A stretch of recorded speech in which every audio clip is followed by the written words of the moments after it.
Hi friends, welcome to our channel. 2022 సంవత్సరం అంటే ఈ సంవత్సరంలో జనవరి నెలకు సంబంధించిన కరెంట్ అఫైర్స్ అంశాలను ఈ వీడియోలో మనం తెలుసుకుందాం. అందులో రాష్ట్రాలు, జాతీయ మరియు అంతర్జాతీయ అంశాల గురించి చాలా ఇంపార్టెంట్ టాపిక్స్ అన్నీ కవర్ చేస్తూ ఈ వీడియో చేయడం జరిగింది. ఎవరైతే ఈ వీడియోని ఫస్ట్ టైం చూస్తున్నారో మా ఛానల్ని తప్పకుండా సబ్స్క్రైబ్ చేసుకోండి. ఎందుకంటే మేము ప్రతి నెల మంత్లీ వైజ్గా మీకు కరెంట్ అఫైర్స్ని అందుబాటులో ఉంచుతాం.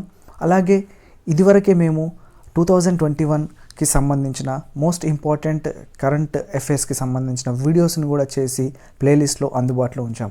సో ఫస్ట్ టైం చూస్తున్న వాళ్ళు తప్పకుండా సబ్స్క్రైబ్ చేసుకోండి. అండ్ మా ప్రజెంటేషన్ నచ్చితే లైక్ చేయండి, అలాగే షేర్ కూడా చేస్తూ మాకు సపోర్ట్ చేయండి. ఓకే, ఇక మనం ఈ వీడియోలో టాపిక్స్ 1 by 1గా చూస్తే చూడండి. ఇక్కడ ఫస్ట్ టాపిక్ వచ్చేసి జనవరి 1 నుండి పాఠశాల విద్యార్థుల కోసం కేంద్ర ప్రభుత్వం ప్రారంభించిన 100 days కార్యక్రమం ఏమిటి? ఓకే, 2022 జనవరి 1 నుండి కేంద్ర ప్రభుత్వం స్టార్ట్ చేసిన 100 days కార్యక్రమం పేరు ఏమిటి అంటే పడే భారత్ క్యాంపెయిన్. ఓకే, ఇది దేనికి సంబంధించింది? స్కూల్ పిల్లలకి సంబంధించింది. అది కూడా మెయిన్గా ప్రైమరీ లెవెల్లో వాళ్ళకు సంబంధించింది. సో వాళ్ళకు క్వాలిటీ విద్యా బోధన ఎలా ఉండాలి అనే దానిపైన వర్క్షాప్ టైప్లో కండక్ట్ చేస్తారనమాట. ఇది మనకు 75 సంవత్సరాలు స్వాతంత్రం వచ్చిన ఏదైతే సందర్భం ఉందో అందులో భాగంగా నిర్వహిస్తున్నారు. అలాగే న్యూ ఎడ్యుకేషన్ పాలసీ ఏదైతే మన కేంద్ర ప్రభుత్వం అమల్లోకి తీసుకొచ్చిన న్యూ ఎడ్యుకేషన్ పాలసీ, దాంట్లో భాగంగా దీన్ని అలవాటు చేసే విధంగా కూడా ఈ కార్యక్రమం, ఈ క్యాంపెయిన్, ఈ ప్రచారాన్ని కూడా ఇప్పుడు స్కూల్స్లో అందుబాటులో తెస్తున్నారు. ఓకే, అండ్ చూడండి నెక్స్ట్ క్వశ్చన్ చూస్తే ప్రధాని మోడీ భద్రతకు కొత్తగా కొనుగోలు చేసిన కార్ ఏది? ఓకే, సో ఇలాంటివి కూడా మనకు కరెంట్ అఫైర్స్లో అడిగే ఛాన్స్ ఉంటుంది, ఎందుకంటే ఇది ఒక ప్రధానమంత్రికి సంబంధించిన విషయం కాబట్టి. ఇంకొకటి, ఈ మధ్యలో ప్రధానమంత్రికి సంబంధించిన సెక్యూరిటీ విషయాలపైన కొన్ని రాజకీయ అంశాలు కూడా మనం చూసాం. పంజాబ్ వెళ్ళినప్పుడు అక్కడ ఏం జరిగింది అనేది. సో అలాంటప్పుడు ఆ పాయింట్ ఆఫ్ వ్యూలో, ఆ కంటెక్స్లో మనం ఇలాంటివి కూడా ఇంపార్టెంట్గా అనుకోవాలి. సో చూడండి, కార్ పేరు వచ్చేసి Mercedes Maybach S650 guard. Okay, Mercedes Maybach S650 guard అనేది మోడీ కోసం కొనుగోలు చేసిన కొత్త కార్ పేరు. ఓకే, సో చూడండి నెక్స్ట్ టాపిక్ చూస్తే ఇక్కడ మనకు కనిపిస్తుంది. ఇక్కడ క్వశ్చన్ వచ్చేసి జల్ జీవన్ మిషన్లో భాగంగా ఏ సంవత్సరం వరకు దేశవ్యాప్తంగా అన్ని గ్రామీణ ప్రాంతాల్లో 100% ఇళ్లకు తాగునీరు అందించాలని కేంద్ర ప్రభుత్వం నిర్ణయించింది. కేంద్ర ప్రభుత్వం దేశంలోని అన్ని ఇళ్లకు ట్యాప్ వాటర్ని, మంచినీళ్లను సప్లై చేయాలని డిసైడ్ చేసుకుంది. అది ఏ సంవత్సరం వరకు టార్గెట్గా పెట్టుకున్నారంటే 2024 సంవత్సరం వరకు టార్గెట్గా పెట్టుకున్నారు. ఓకే, సో ఇప్పటి వరకు చూస్తే మన తెలుగు రాష్ట్రమైన తెలంగాణ, హర్యానా, గోవా, పుదుచ్చేరి, అండమాన్ మరియు నికోబార్ దీవులు, దాద్రా నగర్ హవేలీ, డామన్ డయ్యు, ఈ ప్రాంతాలలో 100% ఇంటింటికి ట్యాప్ వాటర్ లభిస్తుంది ఇప్పటి వరకు. అయితే 2022లో మరో 9 రాష్ట్రాలు, 2023లో మరో 9 రాష్ట్రాలకు ఇలా నీరు అందించడాన్ని లక్ష్యంగా పెట్టుకున్నారు. ఆ రకంగా 2024 వరకు అన్ని గ్రామీణ ప్రాంతాల్లో మంచినీరు అందించాలని కేంద్ర ప్రభుత్వం లక్ష్యంగా పెట్టుకుంది. ఇక్కడ మనకి ఇంపార్టెంట్ ఏంటంటే జల్ జీవన్ మిషన్ అనేది ఇక్కడ చాలా ఇంపార్టెంట్. చూడండి, దేశంలో తొలిసారిగా వాటర్ మెట్రో ప్రాజెక్టును ఏ రాష్ట్రంలో ప్రారంభించారు? మనకు తెలుసు, మెట్రో అనేది ట్రైన్స్ ఉంటాయని తెలుసు, ఓకే, బస్సెస్ ఉంటాయని తెలుసు. ఇది వాటర్ మెట్రో. ఇది ఎక్కడ అంటే కేరళ రాష్ట్రంలోని కొచ్చి అనే ప్రాంతంలో. అయితే మనకు బోట్స్ అనేటివి ఇక్కడ నీళ్ళల్లో వెళ్తాయి కాబట్టి దీన్ని వాటర్ మెట్రో అంటున్నాం. మరి ఆ బోట్స్ ఆర్ షిప్స్ని తయారు చేసింది ఎవరు అంటే కొచ్చి షిప్ యార్డ్. కొచ్చిలో ఉన్న కొచ్చి షిప్ యార్డ్ వారు నిర్మించి కొచ్చి మెట్రో రైల్ లిమిటెడ్ వారికి అప్పగించారు. ఎవరికి? కొచ్చి మెట్రో రైల్ వారికి అప్పగించారు. సో వీరు తయారు చేసిన షిప్ ఎంత స్పీడ్తో వెళ్తుంది అంటే 10 nautical miles per hour. ఏదైతే వాటర్లో వెళ్తుంటాయో షిప్స్ కానీ బోట్స్ కానీ వాటిని కిలోమీటర్స్లో కాకుండా నాటికల్ మైల్స్లో కొలుస్తారు వాటి వేగాన్ని. సో ఇక్కడ డిస్టెన్స్ అయినా కానీ నాటికల్ మైల్స్లోనే కొలుస్తారు. దీని స్పీడ్ వచ్చేసి 10 nautical miles per hour. అలాగే ఈ బోట్స్లో ఆర్ షిప్స్లో ఎంతమంది కూర్చోవచ్చు అంటే 100 members capacity, seating capacity. And ఈ టోటల్ మెట్రో లెంత్ వచ్చేసి 76 kilometers అండ్ 38 terminals ఉంటాయి. 38 terminals are nothing but stations అనమాట. ఎలా అయితే బస్ స్టేషన్స్ ఉంటాయో, బస్ స్టాప్స్ ఉంటాయో, ఇక్కడ కూడా వాటిని టెర్మినల్స్ అంటున్నారు. ప్రపంచంలోనే విద్యుత్ బ్యాటరీతో నడిచే అతిపెద్ద బోట్ ఇదే. ప్రపంచంలో బ్యాటరీస్తో నడిచే వేరే బోట్స్ ఉన్నప్పటికీ అతిపెద్ద బోటు ఇదే ఇప్పటి వరకు ఉన్న రికార్డ్స్ ప్రకారం. అందుకే దీనికి మనం చాలా ఇంపార్టెన్స్ ఇస్తూ దీనికి సంబంధించిన అన్ని విషయాలు గుర్తుంచుకోవాలి. ఓకే, నెక్స్ట్ చూడండి, స్టార్టప్ కంపెనీలను ప్రోత్సహించడం కోసం నేషనల్ స్టార్టప్ డేని నిర్వహించాలని కేంద్ర ప్రభుత్వం ఏ తేదీని నిర్ణయించింది? ఒక డేని స్టార్టప్స్ కంపెనీస్ కోసం ఒక డేని స్టార్టప్ డేగా కేంద్ర ప్రభుత్వం డిక్లేర్ చేసింది. అది ఏ రోజు అంటే జనవరి 16. ఓకేనా, రైట్. నెక్స్ట్ టాపిక్ చూడండి, ఇక్కడ క్వశ్చన్ చూస్తే మొఘల్ రాజులకు వ్యతిరేకంగా పోరాడి చనిపోయిన సిక్కుల పదవ గురువు గురు గోవింద్ కుమారులైన జోరావర్ సింగ్ ఫతే సింగ్ వీరమరణం పొందిన ఏ తేదీని వీర్ బాల్ దివాస్గా నిర్వహించాలని కేంద్ర ప్రభుత్వం నిర్ణయించింది. వీర్ బాల్ దివాస్గా ఏ రోజు? డిసెంబర్ 26. అయితే ఈ క్వశ్చన్లో మనం డేట్ మాత్రమే అడిగాము, కానీ ఇక్కడ ఈ క్వశ్చన్ మొత్తం మనం అర్థం చేసుకుంటే దీంట్లో మనకు ఏదైనా ఎగ్జామ్ రాసేటప్పుడు ఎన్నవ గురువుకి సంబంధించిన కుమారులు అని కూడా అడగచ్చు. 10వ సిక్కుల గురువు. అలాగే ఆ ఇద్దరి పేర్లు కూడా ఉన్నాయి కదా, జోరావర్ సింగ్ అండ్ ఫతే సింగ్. ఈ ఇద్దరి పేర్లు కూడా చాలా ముఖ్యమైనవి. మనకు మల్టిపుల్ చాయిస్లో కాని వారు ఎవరు అని కూడా అడగచ్చు. ఇలాంటి వాటికి కూడా అవకాశం ఉంటుంది. సో ఈ ఇద్దరు కుమారుల పేర్లు, అలాగే గురు గోవింద్ 10వ సిక్కు గురువు అనేది కూడా మనం గుర్తుంచుకోవాలి. అలాగే ఈ డేట్ కూడా చాలా ఇంపార్టెంట్. అండ్ నెక్స్ట్ టాపిక్ చూడండి, బొగ్గు నుండి మిథనాల్ను ప్రొడ్యూస్ చేసేందుకు మొదటిసారిగా కోల్ టు మిథనాల్ ప్లాంట్ను కేంద్ర భారీ పరిశ్రమల శాఖ ఏ నగరంలో అభివృద్ధి చేసింది? ఏ నగరం అని చూస్తే హైదరాబాద్లో అభివృద్ధి చేసింది. మరి హైదరాబాద్లో దీన్ని డెవలప్ చేసింది ఎవరు అంటే BHEL వారు దీన్ని డెవలప్ చేశారు. దీనిలో ఏం చేయబోతున్నారంటే ఈ ప్లాంట్లో మన దేశంలో లభించే బొగ్గుని మండించినప్పుడు విడుదల అయ్యే బూడిద నుండి 99% స్వచ్ఛతతో ఉండే మిథనాల్ను ఉత్పత్తి చేస్తారు. ఇలాంటిది మన దేశంలోనే మొదటిసారి కాబట్టి మొదటిసారి అని ఎక్కడ మనకు వినిపించినా వీటికి మనం ఎక్కువ ప్రయారిటీ ఇవ్వాలి. ఓకే, సో నెక్స్ట్ చూడండి, దేశంలో 100% వ్యాక్సినేషన్ పూర్తి చేసుకున్న తొలి కేంద్రపాలిత ప్రాంతం, తొలి యూనియన్ టెరిటరీ ఏది అంటే చూడండి అండమాన్ నికోబార్ ఐలాండ్స్. అండమాన్ నికోబార్ దీవులలో తొలిసారిగా 100% వ్యాక్సినేషన్ పూర్తి అయిన కేంద్రపాలిత ప్రాంతం యూనియన్ టెరిటరీ. మరి ఇక రాష్ట్రాల వారీగా చూస్తే రాష్ట్రాల్లో మొదటి రాష్ట్రం ఏది అంటే గోవా. వ్యాక్సినేషన్ 100% పూర్తి అయింది. సో నెక్స్ట్ చూడండి, ప్రభుత్వ ఉద్యోగాలు, గవర్నమెంట్ కార్పొరేషన్స్ లేదా పోలీస్ డిపార్ట్మెంట్స్ ఇలాంటి వాటిలో హిజ్రాలకు హిజ్రాల్ అంటే ట్రాన్స్జెండర్స్కు 1% రిజర్వేషన్ ఇవ్వాలని ఇటీవల ఏ రాష్ట్ర హైకోర్టు ఆ రాష్ట్ర ప్రభుత్వాన్ని ఆదేశించింది? ఓకే, ఇటీవల జరిగిన విషయం ఇది. ఇంతకుముందు చాలా రాష్ట్రాల్లో ఇచ్చిన సందర్భాలు ఉన్నాయి ఇలాంటి ట్రాన్స్జెండర్స్కి రిజర్వేషన్ గవర్నమెంట్ ఉద్యోగాలలో. కాకపోతే ఇటీవల లేటెస్ట్ వచ్చేస్తే మనకు కర్ణాటక హైకోర్టు కర్ణాటక రాష్ట్ర ప్రభుత్వాన్ని ఆదేశించింది. చూడండి మరో అంశం కర్ణాటకకు సంబంధించింది. మత స్వేచ్ఛ పరిరక్షణ బిల్లు 2021కి ఇటీవల ఏ రాష్ట్ర అసెంబ్లీ ఆమోదించింది? ఓకే, ఇది కూడా కర్ణాటకే. మత స్వేచ్ఛ పరిరక్షణ బిల్లు 2021. దీనిలో చాలా అంశాలు ఉన్నాయి.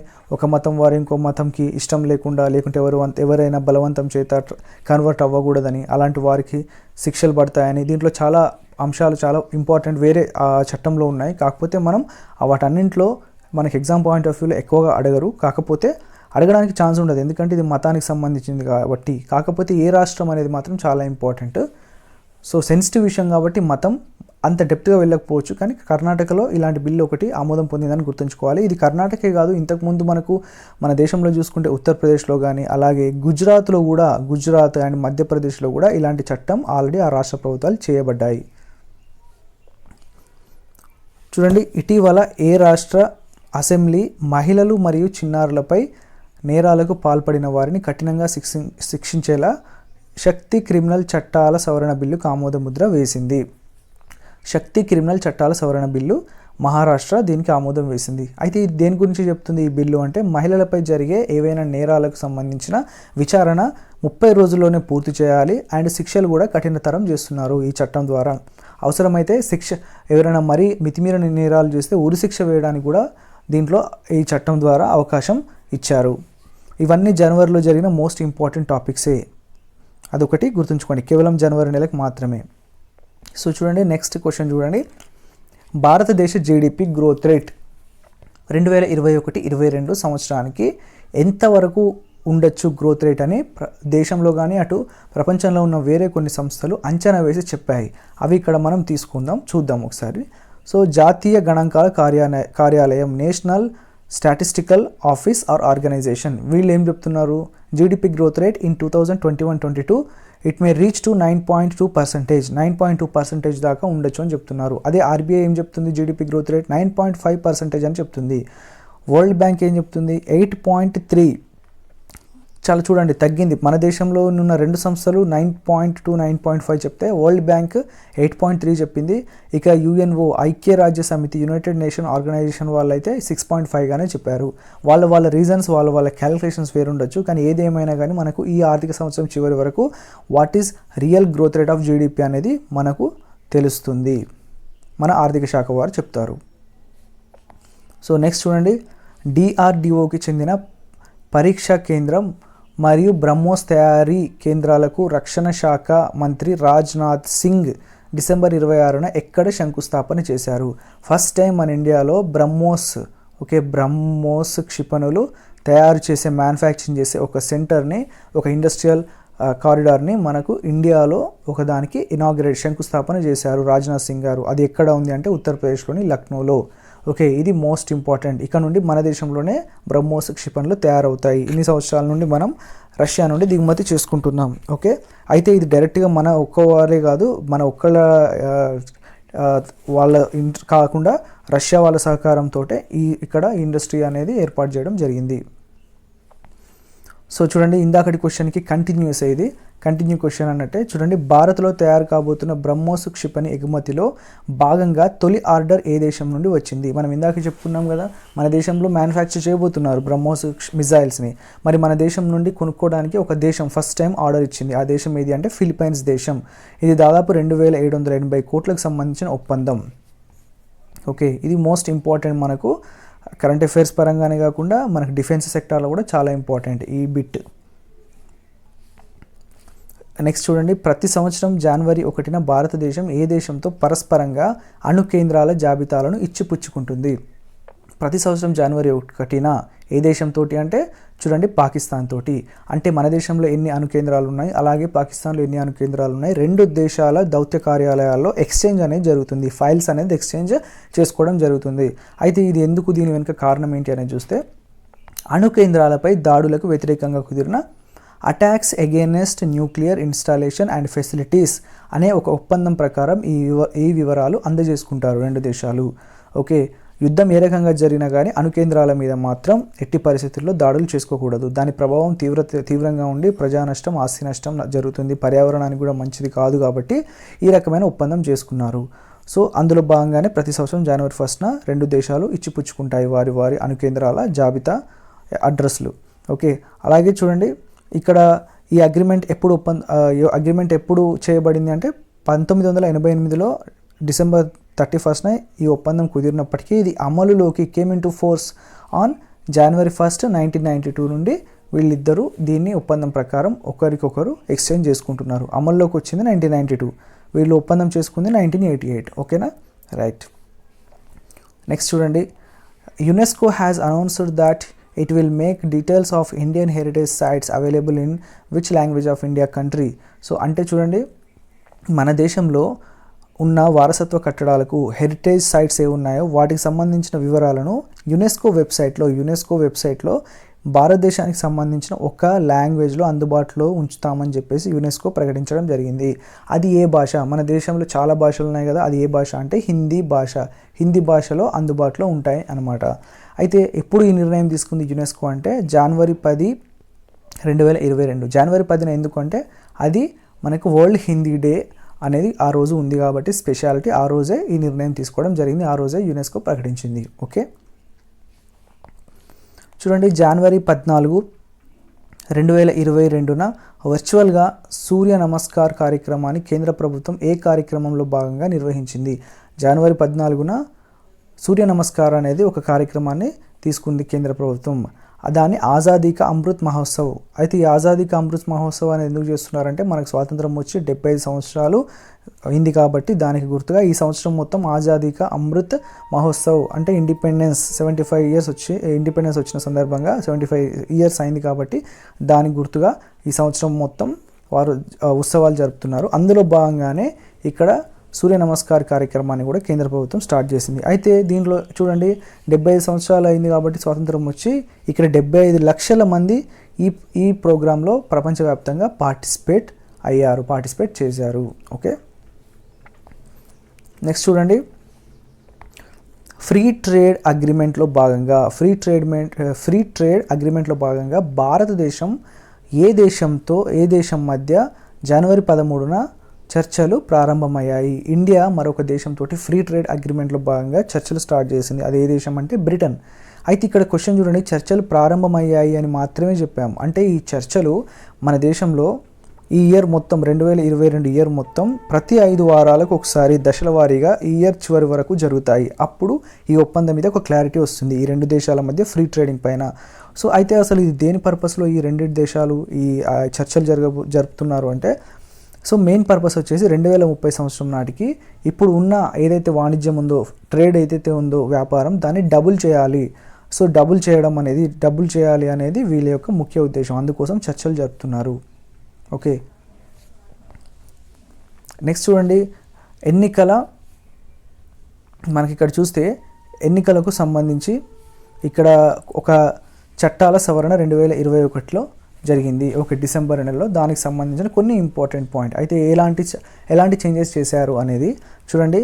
ఇప్పుడు మనము పాన్ని ఆధార్ తోటి లింక్ చేసినట్టే ఆధార్ కార్డ్ తోటి ఓటర్ ఐడి కార్డ్, ఎలక్టోరల్ కార్డ్ని కూడా లింక్ చేయాలి.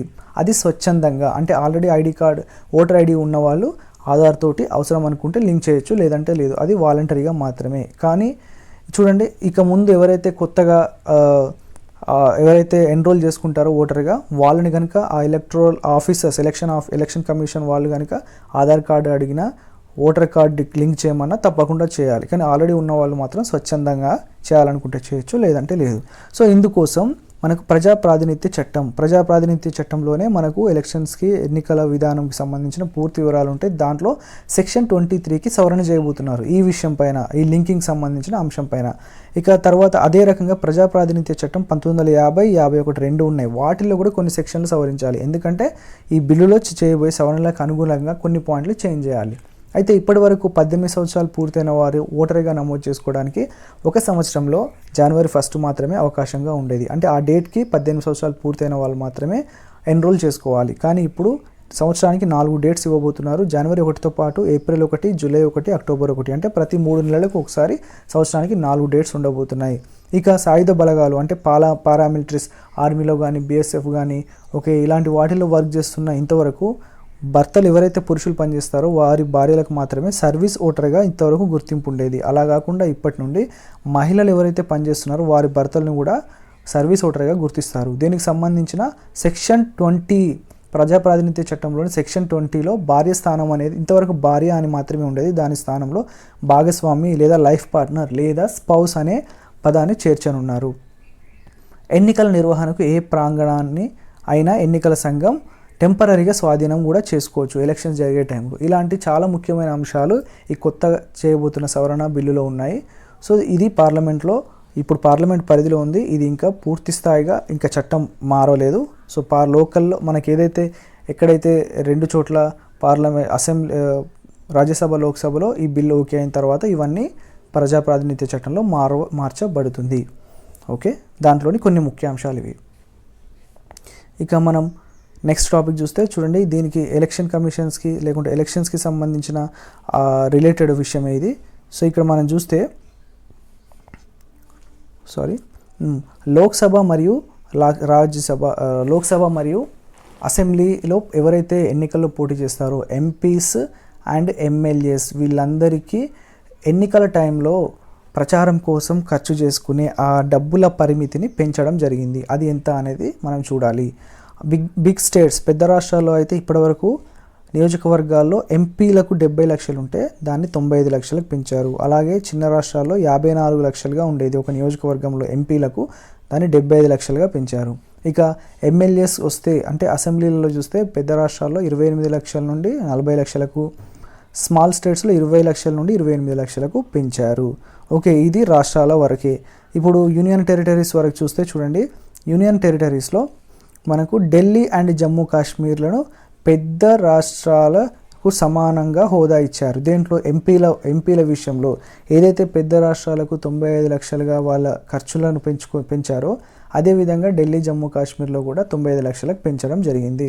అండ్ ఎమ్మెల్యేల విషయానికి వస్తే ఢిల్లీ అండ్ జమ్మూ కాశ్మీర్తో పాటు లద్దాఖ్లో కూడా 40 లక్షలకు పెంచారు. అంటే పెద్ద రాష్ట్రాలతో బిగ్ స్టేట్స్ తోటి సమానంగా దానికి అవకాశం ఇచ్చారు. మిగతా చోట్ల మాత్రం చిన్న రాష్ట్రాలకు ఎంత ఉందో అంత అక్కడ ఖర్చు పెట్టుకునే పరిమితి విధించారు. ఓకే, సో ఇది చూడండి, ట్రింకోమలి చమురు కేంద్రం ఏ దేశంలో ఉంది? ట్రింకోమలి చమురు కేంద్రం, ఈ చమురు కేంద్రం శ్రీలంక దేశంలో ఉంది. ఓకే, ఇది ఇప్పుడు మనకు వార్తల్లో కిందకు వచ్చిందంటే చూడండి, బ్యాక్గ్రౌండ్ ఒకసారి చూస్తే మనకు అర్థమవుతుంది. ఈ ప్రాంతంలోని చమురు కేంద్ర ట్యాంకులను 2వ ప్రపంచ యుద్ధ సమయంలో హిందూ మహాసముద్రంలో నౌకల్లో చమురు నింపేందుకు బ్రిటిష్ వారు నిర్మించారు. ఓకే, 2వ ప్రపంచ యుద్ధ సమయంలో అక్కడ ఒక డిపో లాగా పెట్టుకున్నారు, ఒక స్టోరేజ్ లాగా ఈ చమురుని, ట్రింకోమలి చమురు కేంద్రాన్ని బ్రిటిష్ వారు అప్పుడు ఏర్పాటు చేసుకున్నారు. అయితే చాలా సంవత్సరాలు జరిగిపోయింది కదా, అక్కడ ఉన్న మొత్తం ట్యాంక్స్ చాలా వరకు కొన్ని రిపేర్ అవ్వడం, కొన్ని డ్యామేజ్ అవ్వడం అనేది జరిగింది. సో అక్కడ ఉన్న మొత్తం 99 ట్యాంక్లో 61ని ఇప్పుడు ఇండియా మరియు శ్రీలంక 2 దేశాలు కలిపి పునరుద్ధరిస్తున్నాయి, వాటిలో ప్రాబ్లమ్స్ని సాల్వ్ చేస్తున్నాయి.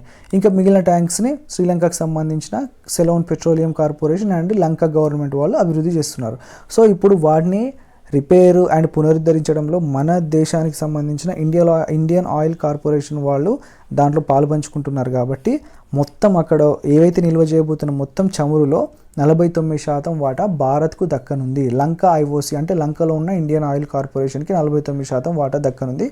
మిగిలిన 51 సిలోన్ పెట్రోలియం కార్పొరేషన్ శ్రీలంకకు సంబంధించింది దానికి ఉండబోతుంది.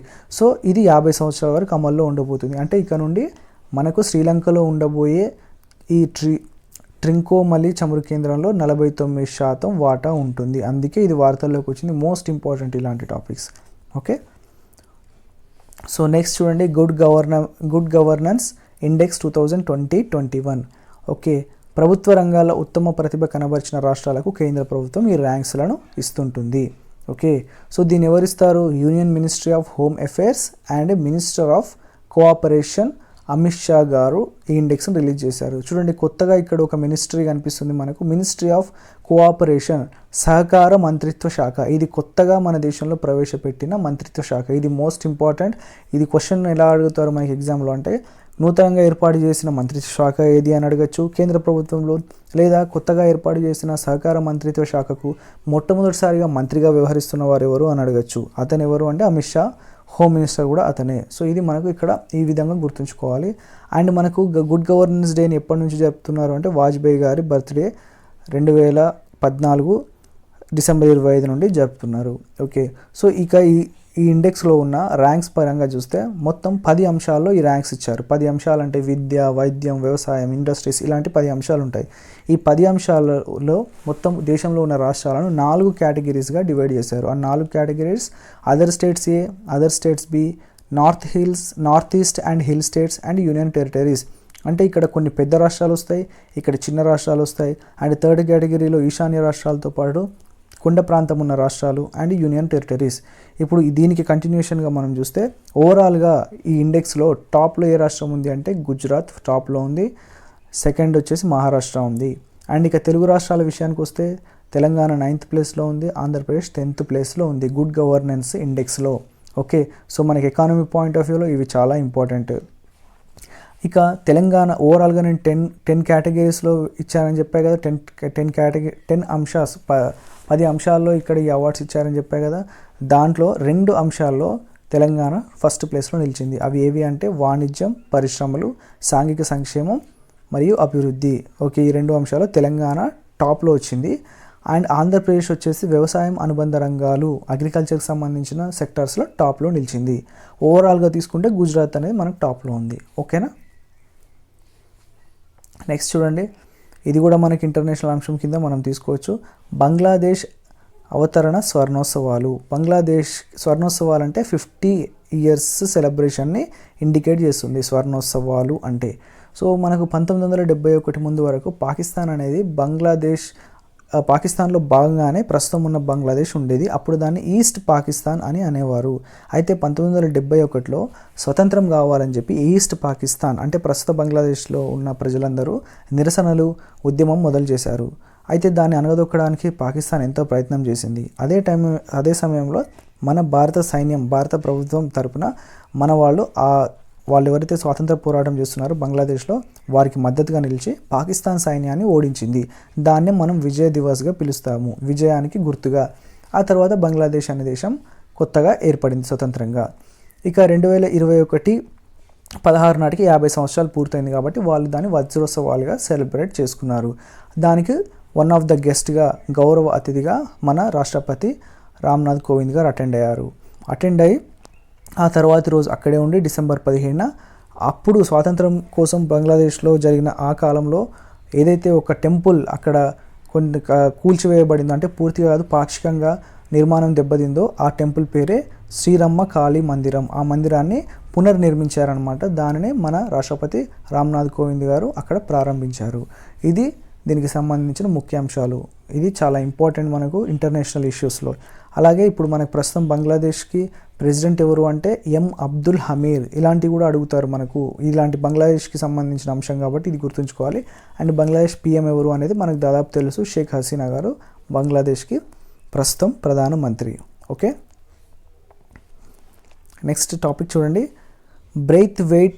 బ్రెయిత్వైట్ అండ్ కో అనే ఇంజనీరింగ్ కంపెనీకి మినీ రత్న హోదా లభించింది. అయితే ఈ కంపెనీ ఏ డిపార్ట్మెంట్ ఆర్ ఏ శాఖ పరిధిలోకి వస్తుంది? అసలు మినీ రత్న అనేది దేనికి ఇస్తారు అంటే చూడండి, మినీ రత్న అనేది ఒక సంవత్సరంలో 500 కోట్ల రూపాయల కంటే ఎక్కువ ప్రాఫిట్ వచ్చింది అనుకోండి, 500 కోట్లు ప్రాఫిట్ దాటితే దానికి మినీ రత్న హోదా ఇస్తారు. అలాంటిదే బ్రెయిత్వైట్ అండ్ కో. దీని హెడ్ క్వార్టర్ ఎక్కడ ఉంది అంటే కోల్కతాలో ఉంది. ఇది ఏ డిపార్ట్మెంట్, ఏ శాఖ పరిధిలోకి వస్తుంది అంటే రైల్వే శాఖ పరిధిలోకి వస్తుంది. ఓకేనా, ఇక్కడ చూడండి, భారత ఎగుమతులు, మన దేశం నుండి ఎగుమతులు జరుగుతుంటాయి వేరే దేశాలకు, అలాగే మనం కూడా దిగుమతి చేసుకుంటాం అవసరమైన వస్తువుల్ని. సో దాంట్లో ఇప్పటివరకు భారత చరిత్రలోనే అత్యధికంగా ఎగుమతులు ఒక నెలలో జరిగాయి. అది ఏ నెల అనేది ఇక్కడ క్వశ్చన్. అది ఏ నెల అంటే 2021 డిసెంబర్. ఎన్ని కోట్ల రూపాయలు జరిగింది అంటే ఇది డాలర్స్లో చూస్తే $37.29 బిలియన్ ఎగుమతులు మన భారతదేశం నుండి 2021 డిసెంబర్ నెలలో జరిగాయి. ఇది ఇప్పటి వరకు చరిత్రలోనే ఫస్ట్ టైం ఈ స్థాయిలో జరగడం.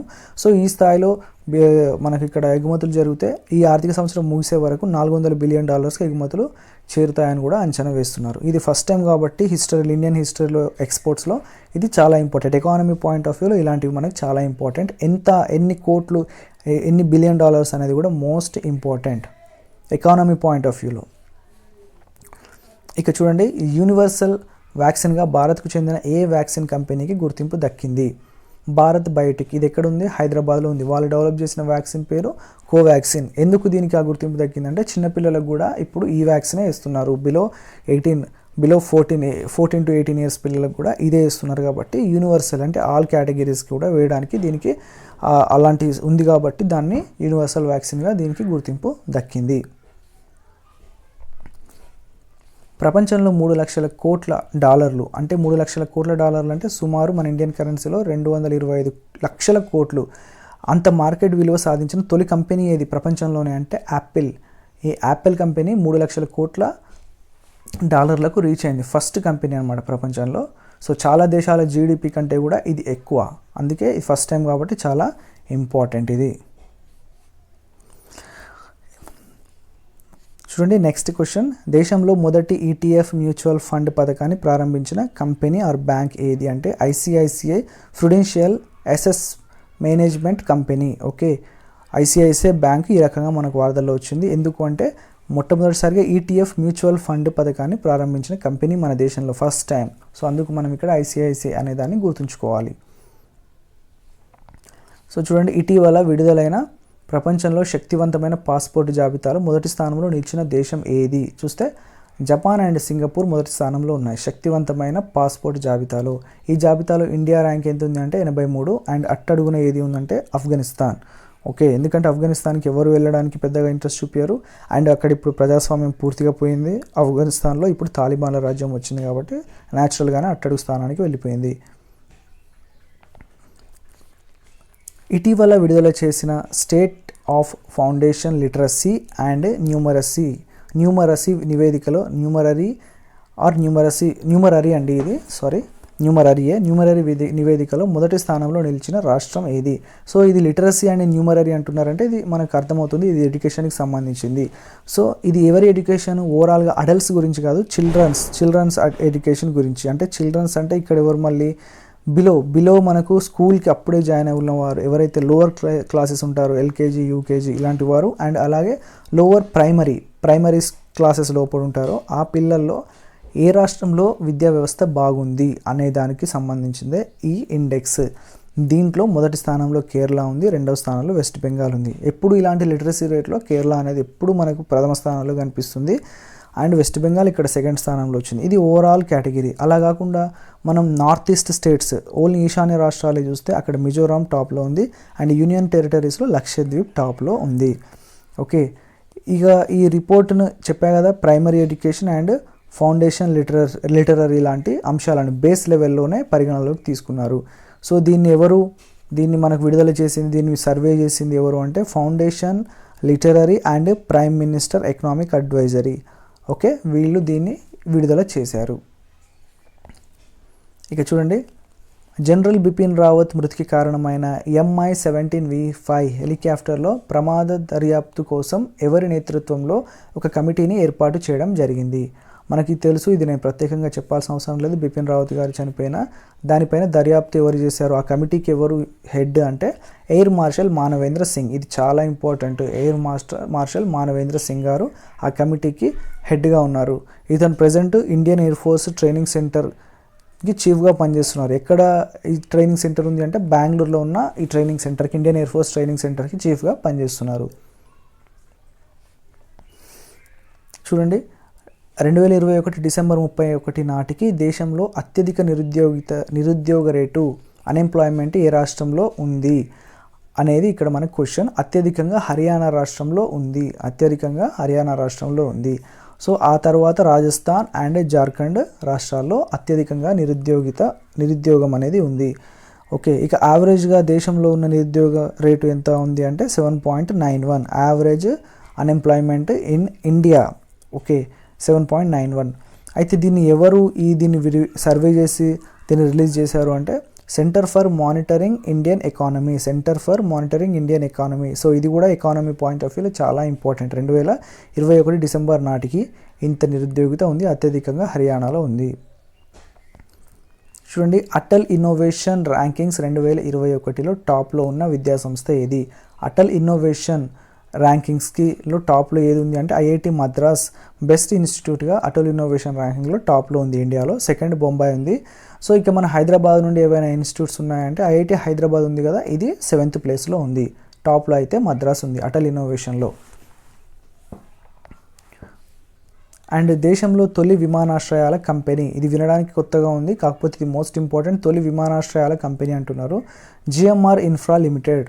జిఎంఆర్ ఏదైతే శంషాబాద్ ఎయిర్పోర్టు బాధ్యతలు స్వీకరించిందో అది జిఎంఆర్ కంపెనీ. గ్రంథి మల్లికార్జున్ రావు అని అంటారు, తెలుగు పర్సనే. అతను వాళ్ళ కంపెనీ ఇప్పుడే వచ్చింది. అయితే ఇంతకుముందు కూడా ఎందుకు లేదు, ఇప్పుడే ఫస్ట్ టైం ఎందుకు వచ్చింది అనేది చూస్తే చూడండి, జిఎంఆర్ ఏదైతే కంపెనీ ఉందో దాని కిందనే ఇంతకుముందు అన్ని రకాల ప్రాజెక్ట్స్ వాళ్ళు నిర్మించేవాళ్ళు. అయితే ఇప్పుడు కొన్ని ఆ ఎంటైర్ వాళ్ళు ఏవైతే నిర్మిస్తున్న ప్రాజెక్ట్స్ ఉన్నాయో వాళ్ళు టేకప్ చేసే ప్రాజెక్ట్స్ని సపరేట్ చేశారు. దాంట్లో power projects and urban infra limited అంటే ఏవైనా రోడ్స్ అండ్ బిల్డింగ్స్ సంబంధించిన కన్స్ట్రక్షన్స్ అన్నింటినీ ఒక సపరేట్ పార్ట్గా చేశారు. దాన్నే GPUIL అంటున్నారు, GMR power and urban infra limited అనే ఒక యూనిట్గా దాన్ని తీసుకున్నారు. ఇంకా అవి కాకుండా మిగిలినవన్నీ ఇప్పుడు మనకు ఎయిర్పోర్ట్స్ కంపెనీ కిందకి తీసుకున్నారు. దాన్నే జిఎంఆర్ ఇన్ఫ్రా లిమిటెడ్గా అంటున్నారు. అర్థమైంది కదా. టోటల్గా ఉన్న వాళ్ళ ప్రాజెక్ట్స్ని 2 పార్ట్స్గా డివైడ్ చేశారు. ఒకటేమో ఎయిర్పోర్ట్స్కి, ఒకటేమో మామూలుగా వేరే కన్స్ట్రక్షన్ సంబంధించింది. ఆ రకంగా ఇప్పుడు జిఎంఆర్ అనేది ఫస్ట్ విమానాశ్రయాల కంపెనీగా భారతదేశంలో అవతరించింది. ఓకే, ప్రపంచంలో అత్యంత యూనికార్న్ స్టార్టప్స్లను కలిగి ఉన్న దేశాలలో భారత్ ఎన్నో స్థానంలో ఉంది అంటే ముందు మనం యూనికార్న్ స్టార్టప్స్ అంటే ఏంటో చూడాలి. $1 బిలియన్ వాల్యూస్ ఉన్న ఏదైనా ఒక స్టార్టప్ కంపెనీని యూనికార్న్ అంటారు. $1 బిలియన్. ఓకే, అంటే ఆల్మోస్ట్ 7,500 కోట్లకు సమానం. $1 బిలియన్ అంటే అంత విలువ ఉన్న స్టార్టప్ కంపెనీలను యూనికార్న్ అంటారు. అలాంటి వాటిల్లో భారతదేశం 3వ స్థానంలో ఉంది. అత్యధికంగా యూఎస్ఏలో ఉన్నాయి 487. సెకండ్ ప్లేస్లో చైనా ఉంది 301. ఇండియాలో 54 మాత్రమే ఉన్నాయి, అయినా కానీ 3వ స్థానంలో ఉంది. ఓకే, సైనిక తిరుగుబాటుతో నెలకొన్న రాజకీయ పరిణామాల కారణంగా సుడాన్ ప్రధానమంత్రి పదవికి రాజీనామా చేసిన వ్యక్తి ఎవరు? అక్కడ ఆ రాజకీయ పరిణామాల కారణంగా ఎందుకు సైనిక తిరుగుబాటు జరిగింది, అప్పుడు ప్రధానమంత్రిగా ఉన్న ఒక వ్యక్తి రిజైన్ చేశాడు తన పదవికి. అతను ఎవరు అంటే అబ్దుల్లా హమ్దోక్. ఇది కూడా చాలా ఇంపార్టెంట్, ఎందుకంటే ఇది సైనిక తిరుగుబాటు జరిగింది కాబట్టి, అందువల్ల పదవి కోల్పోయాడు కాబట్టి ఇంటర్నేషనల్ అంశాల్లో ఇది చాలా ఇంపార్టెంట్. సో మరో ఇంటర్నేషనల్ అంశం చూసుకుంటే, ఇటీవల సినిమాలపై పూర్తి స్థాయిలో సెన్సార్ను ఎత్తివేసిన దేశం ఏది అంటే యుఏఈ, యునైటెడ్ అరబ్ ఎమిరేట్స్. ఎందుకు వీళ్ళు ఎత్తేసారు అంటే, చూడండి, ఈ దేశం మొత్తం డిపెండ్ అయింది టూరిజం పైన. అక్కడ విదేశీ యాత్రికులు అంటే అక్కడ ప్రపంచంలో ఉన్న డబ్బున్న వాళ్ళంతా యుఏఈలో సొంతంగా అక్కడ లైఫ్ని ఒక రకంగా చెప్పాలంటే ఎక్కువ ఎంజాయ్ చేయడానికి, టైం స్పెండ్ చేయడానికి వెళ్తుంటారు. సో వేరే దేశాల నుంచి వచ్చిన వాళ్ళకు అక్కడ సినిమాని పూర్తి స్థాయిలో చూడడానికి వాళ్ళకు ఏదైతే సెన్సార్ అనేది ఉందనుకోండి, సినిమాలకు వెళ్ళే సంఖ్య తగ్గుతుంది, మళ్ళీ ఆ దేశానికి ఇన్కమ్ తగ్గుతుంది. అందుకని పూర్తి స్థాయిలో సెన్సార్ అనేది ఉండదు. ఒక సినిమా ఎలా రిలీజ్ అవుతుందో వేరే దేశాల్లో ఆ సేమ్ యాజ్ ఇట్ ఈజ్ ఇక్కడ చూడడానికి ఛాన్స్ ఉంది. ముఖ్యంగా ఇలాంటి నిర్ణయం తీసుకోవడానికి ముఖ్య కారణం ఏంటంటే, ఇప్పుడున్న లెక్కల ప్రకారం ప్రతి 10 మందిలో 9 మంది విదేశీయులే ఉన్నారు యుఏఈలో. ఓకే, సో అలాగే వాళ్ళు ఇంకా వాళ్ళ టూరిజంని పెంచుకోవడానికి కూడా ఇలాంటి నిర్ణయాలు తీసుకోవడం జరిగింది యుఏఈలో. సో చూడండి, వాహనాల్లో వాడే ఎల్పిజి లిక్విడ్ పెట్రోలియం గ్యాస్ ధరలు పెరగడం వల్ల ఈ దేశంలోని ప్రజలు నిరసనలు చేశారు ఈ మధ్య లాస్ట్ మంత్ జనవరిలో. ఎందుకు అంటే ఎల్పిజి ధరలు పెరగడం వల్ల. అది ఏ దేశం అంటే కజకిస్తాన్లో చేశారు. చాలా ఘోరమైన నిరసనలు చేశారు పబ్లిక్ రోడ్ల మీదకి వచ్చి. అయితే దాని వెనుక బ్యాక్గ్రౌండ్ ఒకసారి చూస్తే, ఎల్పిజి ధరలు పెరగడం వల్ల అసలు ఎల్పిజి ధరలు ఎందుకు పెంచారు అని చూస్తే, చూడండి, ఎలక్ట్రానిక్ వెహికల్స్ని ఎంకరేజ్ చేయాలి అన్న ఉద్దేశంతో అక్కడ ప్రభుత్వం ఏం చేసింది అంటే, అప్పటి వరకు ఉన్న ఎల్పిజిల పైన ఉన్న సబ్సిడీని ఏది ఉందో ఎత్తివేసింది. గవర్నమెంట్ సబ్సిడీ ఇస్తుంది కదా మన దగ్గర కూడా ఎల్పిజిని, అది కూడా మన దగ్గర మెల్లమెల్లగా ఎత్తేసినట్టే కనిపిస్తుంది. అయితే ఇక్కడ కజకిస్తాన్ ప్రభుత్వం మొత్తానికే ఎల్పిజి పైన అండ్ పెట్రోల్ పైన సబ్సిడీని ఎత్తేయడంతో ఇప్పుడు అందరూ ఎలక్ట్రానిక్ వెహికల్స్ని యూజ్ చేయడానికి అలవాటు పడతారు అని అక్కడ ప్రభుత్వం అనుకుంది. కానీ ప్రజలు ఈ ఎల్పిజి ఎల్పిజి సబ్సిడీకి ఎత్తేసిన నిరసనగా భారీ స్థాయిలో నిరసనలు అక్కడ చేశారు. ఓకే, సో ఇది ఇప్పుడు ప్రతి దేశంలో ఇలాంటి పరిస్థితి. మన దేశంలో కూడా ఆ మధ్యలో పెట్రోల్ మీద చాలా నిరసనలు జరిగాయి. కానీ తర్వాత ఇప్పుడు మళ్ళీ మన వాళ్ళందరూ దాని గురించి మర్చిపోయారు. 100 రూపాయలు అనేది పెద్ద ఖర్చులాగా అనిపించట్లేదు మన వాళ్ళకు. సో చూడండి, ఇంకా వీడియో కొంచెం లెంత్ అనిపిస్తుంది, కాకపోతే కొన్ని టాపిక్స్ ఎక్కువ ఉన్నాయి కాబట్టి తప్పదు. ఒకటి వీడియోలో కవర్ చేసినందుకే ఇదంతా చేస్తున్నాం. చైనాలోని ఏ ప్రాంతం నుండి అమెరికాకు దిగుమతి అయ్యే వస్తువులపై అమెరికా ప్రభుత్వం నిషేధం విధించింది? సో చైనా మొత్తం కాదు, చైనాలోని ఒక ప్రాంతం నుండి కొన్ని వస్తువులు దిగుమతి అవుతున్నాయి అమెరికాకు, వాటిని నిషేధించింది. అది ఏ ప్రాంతం ఏంటి అనేది చూద్దాం. షిన్జియాంగ్ అనే ఒక ప్రావిన్స్, ఒక ఏరియా ఉంది చైనాలో. ఈ ఏరియా నుండి దిగుమతి అయ్యే వస్తువులు నిషేధించింది అమెరికా. ఎందుకు అంటే, ఈ ప్రాంతంలో మైనారిటీస్ ఉన్నారు. ఇది చైనాకి పశ్చిమ భాగాన ఉంటుంది, చైనాకి వెస్టర్న్ సైడ్ ఉంటుంది. ఇక్కడ దాదాపు 10 లక్షల మంది మైనారిటీస్ ఉన్నారు.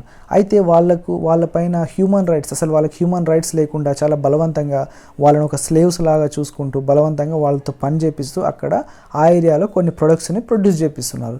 సో అంత మానవ హక్కులు అనేది లేకుండా వాళ్ళ చేత బలవంతంగా ప్రొడ్యూస్ చేపిస్తున్న ప్రొడక్ట్స్ మేము తీసుకోము అని చెప్పేసి అమెరికా డిసైడ్ అయింది. ఎందుకంటే అమెరికా అనేది ప్రజాస్వామ్య దేశం, అక్కడ మానవ హక్కులు ఎక్కువగా ఉంటాయి కాబట్టి. ఓకే, ఇది అక్కడ బ్యాక్గ్రౌండ్. దానికోసం అమెరికా ప్రభుత్వం ఒక చట్టం కూడా చేసింది. అదే బలవంతపు కార్మిక నిరోధక చట్టం అనేది చేసి, ఈ చట్టం ద్వారా షిన్జియాంగ్ నుంచి వచ్చే వస్తువులపై నిషేధం విధించింది. ఓకే, చూడండి, కరోనా కొత్త వేరియంట్ IHU B.1.640.2ని ఏ దేశంలో గుర్తించారు? ఇది ఒమిక్రాన్ తర్వాత గుర్తించిన మరొక వేరియంట్, కాకపోతే దీని ప్రభావం లక్కీగా ప్రపంచంలో ఎక్కువగా దీని ప్రభావం చూపించలేదు. దీన్ని ఎక్కడ గుర్తించారు అంటే మనకు ఫ్రాన్స్ దేశంలో. చూడండి, ఈ IHU అనేది ఫ్రాన్స్లో ఉంది, మనకు ఒమిక్రాన్ అనేది సౌత్ ఆఫ్రికాలో. ఓకే, సో అంతకుముందు మనకు ఫస్ట్ కరోనా వచ్చినప్పుడు ఇక్కడ చైనాలో. ఇలాంటివి కూడా మనకి ఎగ్జామ్ పాయింట్ ఆఫ్ వ్యూలో గుర్తుంచుకోవాలి. సో ఇటీవల ఏ దేశం పూర్తి స్థాయిలో ఎన్నికల సంఘంను రద్దు చేసింది? పూర్తి స్థాయిలో ఎన్నికల సంఘం అనేది లేకుండా ఎక్కడ జరిగింది అంటే, ఏ దేశం రద్దు చేసింది అంటే ఆఫ్ఘనిస్తాన్. సో ఎప్పుడైతే ఆఫ్ఘనిస్తాన్ తాలిబాన్లు వాళ్ళ హస్తగతం చేసుకున్నారో ఆ తర్వాత ఎన్నికలు అనేది ఉండకూడదు అని వాళ్ళు నిర్ణయించుకొని ఎన్నికల సంఘంని మొత్తానికి రద్దు చేశారు. కేవలం ఎన్నికల సంఘం ఎలక్షన్ కమిషన్నే కాకుండా శాంతి మంత్రిత్వ శాఖ అలాగే పార్లమెంటరీ వ్యవహారాల శాఖలు కూడా రద్దు చేశారు. సో మనకు హెడ్లైన్స్లో ఇది మాత్రమే కనిపిస్తుంది ఎక్కడైనా చదివితే, కానీ ఇవి కూడా మనకి ఎగ్జామ్ పాయింట్ ఆఫ్ వ్యూలో ఇంపార్టెంట్. ఎగ్జామ్లు ఇదే అడగచ్చు, శాంతి మంత్రిత్వ శాఖను ఏ దేశంలో రద్దు చేశారు, లేకుంటే పార్లమెంటరీ వ్యవహారాల శాఖను ఏ దేశంలో రద్దు చేశారు అంటే ఆఫ్ఘనిస్తాన్లో. ఓకే, సో ఎనీహౌ ఫ్రెండ్స్, ఇది మనము ఈ వీడియోలో చూసిన చాలా ఇంపార్టెంట్ టాపిక్స్. మీకు ఖచ్చితంగా మా ప్రజెంటేషన్ ఎంతో అంత మీ ప్రిపరేషన్ ఖచ్చితంగా హెల్ప్ అవుతుంది అనుకుంటున్నాం. ఫస్ట్ టైం చూస్తున్న వాళ్ళైతే తప్పకుండా మా ఛానల్ని సబ్స్క్రైబ్ చేసుకొని మాకు సపోర్ట్ చేయండి. Okay, thank you and all the best.